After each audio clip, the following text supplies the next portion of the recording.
Oui, bonjour à tous les bien-aimés qui nous suivent de partout. J'espère que la paix du Seigneur est sur vous. La joie de l'Éternel abonde dans nos vies au nom de Jésus. Aujourd'hui, le Seigneur veut parler à quelqu'un et nous aimerions partager sur un sujet. Bien-aimés dans le Seigneur, j'aimerais dire à une âme qui me suit, à un enfant de Dieu qui me suit partout où vous vous trouvez, que Jésus est à votre recherche. Le Seigneur est à votre recherche pour, bien-aimé, remettre votre identité que vous aviez perdue autrefois. Il y a une histoire dans la Bible, nous connaissons tous l'histoire de cet aveugle né. Je dis bien, un aveugle né. Vous savez, aujourd'hui, je parlerai d'abord d'une famille précaire.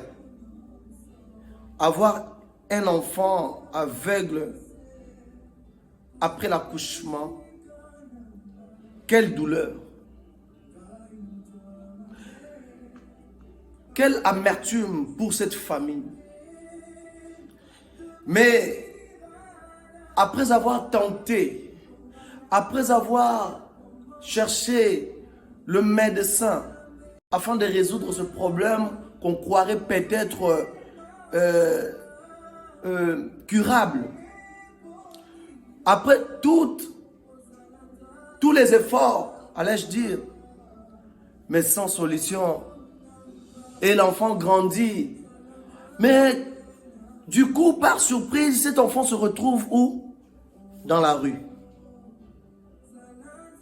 J'aimerais ensemble avec vous, nous puissions lire les livres de Jean. Jean chapitre 9.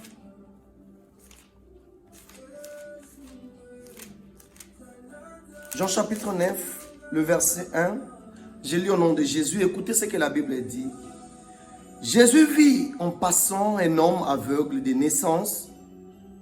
Ses disciples lui firent cette question. Rabbi, qui a péché? Cet homme ou ses parents pour qu'il soit né aveugle? Je me limite par là pour donner le thème de ce message. Retrouve ton identité. Alléluia. Retrouve ton identité, c'est ça le thème du message. C'est ça. Le Saint-Esprit veut parler à une personne qui me suit. Cette personne qui a longtemps perdu son identité. Cette personne qui a longtemps perdu l'identité et aujourd'hui tu te trouves dans des conditions qui aujourd'hui te déplaisent. Des conditions que tu n'avais jamais souhaitées dans la vie. Tu avais peut-être de rêves. Tu avais peut-être de projets. Mais du coup, tu te retrouves dans des circonstances. Tu te poses des questions, mais qu'ai-je fait à Dieu? Qu'ai-je fait à mon Créateur? Qu'ai-je fait dans la vie pour qu'aujourd'hui je me retrouve dans cette circonstance? Et autour de toi, en même temps, tu vois des gens en train de prospérer. Peut-être dans le même domaine où toi, tu rêvais. Dans le même domaine dans lequel tu voulais percer. Mais tu vois d'autres personnes en train de marcher et de réussir dans ces domaines. Tu te dis, mais qu'est-ce que je fais dans la vie pour mériter ça? Mais bien aimé, laisse-moi te dire que Jésus-Christ t'aime parce qu'il est déjà sur le chemin pour te rencontrer sur la route plutôt, là où tu te trouves, dans la rue. Il est là, il vient pour rencontrer ton problème. Voilà cette question qui vient. Les disciples posent à Jésus la question, mais Seigneur, est-ce que cet homme a péché ou ce sont ses parents? Mais, gloire au Seigneur, j'ai aimé la réponse de Jésus. Parce que cet enfant aveugle né était devenu comme une charge pour sa famille. Peut-être que la famille a cherché des moyens pour retrouver l'identité de leur enfant, mais ils n'ont pas pu. Bien-aimé, laisse-moi te dire, c'est pour dire aujourd'hui nos parents n'ont pas de pouvoir sur nous. Parce que nos parents, notre maman est comme un dépôt dans lequel le Seigneur dépose juste le destin d'une personne. Tu es le destin de l'Éternel. La maman est elle-même surprise qu'elle a déjà une semence dans son ventre. Même le jour de ta naissance, ta maman ne peut pas le savoir.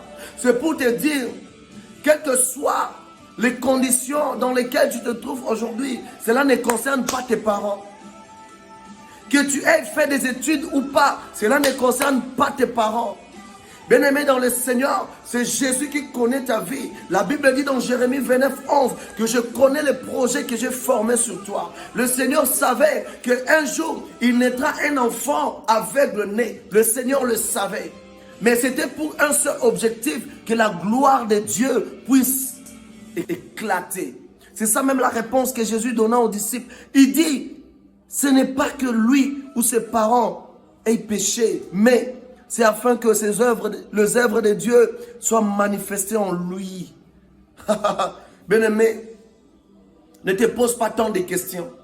Pourquoi je traverse de tels moments? Pourquoi je suis dans des conditions pareilles? Bien-aimé dans le Seigneur, laisse-moi aujourd'hui te dire que c'est à cause de la gloire de Dieu. C'est pour que les œuvres de Dieu soient manifestées en toi, dans ta vie. Les œuvres de Dieu, c'est par là que le Seigneur va opérer de miracles. Et les gens vont constater, ils vont dire merci Seigneur. Ils vont témoigner la grandeur de Dieu dans ta vie. Et en ce moment-là, tu vas retrouver ton identité. Parce que tu crois avoir fait des études, te donnera l'identité. Tu crois peut-être avoir des relations avec des gens qui sont connus dans ce monde, qui te donnera une identité. Non, pour que tu puisses retrouver ton identité, tu dois rencontrer le Messie, Jésus-Christ de Nazareth. C'est lui qui est capable, bien aimé. Même les disciples n'ont pas pu comprendre, mais comment est-ce que cet enfant est né aveugle? Ils ne peuvent pas comprendre. Le monde autour de toi ne peut pas comprendre ce qui se passe dans ta vie. Les gens autour de toi sont là pour parler, oui. Les gens peuvent avoir pitié de toi, mais ils ne peuvent pas venir à ton secours, bien-aimé dans le Seigneur. Les gens peuvent peut-être glisser des mots de pitié, de miséricorde, mais ils ne peuvent pas intervenir. Ta vie ne demande que Jésus. Ta vie ne demande que Jésus, bien-aimé. Laisse-moi te dire la vérité, ta vie ne demande que Jésus. Même tes parents qui t'ont mis au monde, ils ne savent pas ce que tu vas devenir demain. Ils ont été juste un canal pour que tu sois sur terre. Mais dès le jour où tu as été mis au monde, sache qu'à partir de cette date-là, le Seigneur a commencé à contrôler ta vie. C'est le Seigneur qui a commencé à contrôler ta vie. Que dire encore des enfants qui aujourd'hui, dans leur pays, subitement, leur enfant n'est plus avec eux. L'enfant se trouve dans un pays étranger. Le parent se trouve dans le pays. Mais on peut dire, oui, j'appelle mes parents chaque fois. Oui, on est en contact. Mais laisse-moi te dire, même si tu appelais tes parents, même si ils peuvent dire, non, on appelle notre fils pour savoir comment il allait. On va appeler notre fils pour savoir. Bien-aimé, ta vie est contrôlée par Jésus-Christ de Nazareth. Que dire des enfants qui ont perdu des parents aujourd'hui? Que dire des enfants qui n'ont même pas quelqu'un à côté d'eux pour les soutenir? Les orphelins, allez dans des ONG, vous allez trouver des enfants. On ne peut pas dire que ce sont des enfants abandonnés. Ils ont Jésus qui veille sur leur vie, qui contrôle leur vie. Bien-aimé dans le Seigneur, ta situation, ta circonstance, tu peux dire aujourd'hui que je suis mort, c'est fini pour moi. Mais laisse-moi t'assurer que ce n'est pas fini. Jésus est sur le point de venir intervenir dans ton aveuglement. Il va ouvrir tes yeux. Tu vas retrouver ton identité, bien-aimé. Cet aveugle avait recouvré son identité. Il avait recouvré son identité. Aujourd'hui, ne pense pas à ce qui se passe autour de toi. Laisse-moi t'apporter le message de Jésus. Il m'a dit de te dire qu'il est sur ton chemin. Tiens bon, ne lâche pas prise. Tiens bon, il est sur ton chemin, bien-aimé.